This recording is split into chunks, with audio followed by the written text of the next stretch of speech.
মামা এল্লা গো এল্লা এল্লা বাসাও বাসাও। আমার অবস্থা সে 5 তলা উঠতে তার যে অবস্থা হয়ে যায়। তাহলে আমাদের দেখা হলো গো। এ 5 তলা উঠে জীবন শেষ। হ্যাঁ হ্যাঁ এ মামা এল্লা গো এল্লা এল্লা বাসাও বাসাও এল্লা এল্লা এল্লা।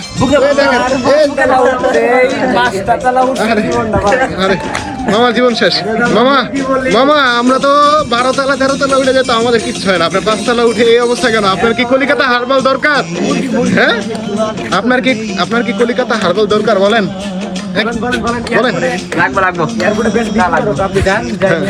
হ্যাঁ বলেন। সদল তুমি কিছু বলো রেজা মামা। আপনি কি শারীরিকভাবে দুর্বল? হ্যাঁ মানসিকভাবে প্রবলেম ভুগছেন? হ্যাঁ কলিকাতা হারবাল। হ্যাঁ সদল তুমি বলো রেজা মামার দুর্বলতা সম্পর্কে কিভাবে বলো, কিভাবে দুর্বলতা থেকে আমাদের রেজা মামা সবল হতে পারবে বলো। হ্যাঁ বলেন বলেন মামা বলেন। না রেজা মামা আসলে লজ্জা পাচ্ছে। আমরা রেজা মামার সাথে খুবই শীঘ্রই পার্সোনাল ভাবে যোগাযোগ করব। দেখেন হতাশায় ভুগলে মানুষ এভাবে দাঁড়িয়ে থাকে। ধন্যবাদ, আপনারা সবাই আবার আসবেন। আমরা রেজা মামাকে কলিকাতা হারবাল খাওয়ানোর পরে তার শরীরের গেট আপ এবং শরীরের পরামর্শ সবকিছু দেখাবো ইনশাল্লাহ।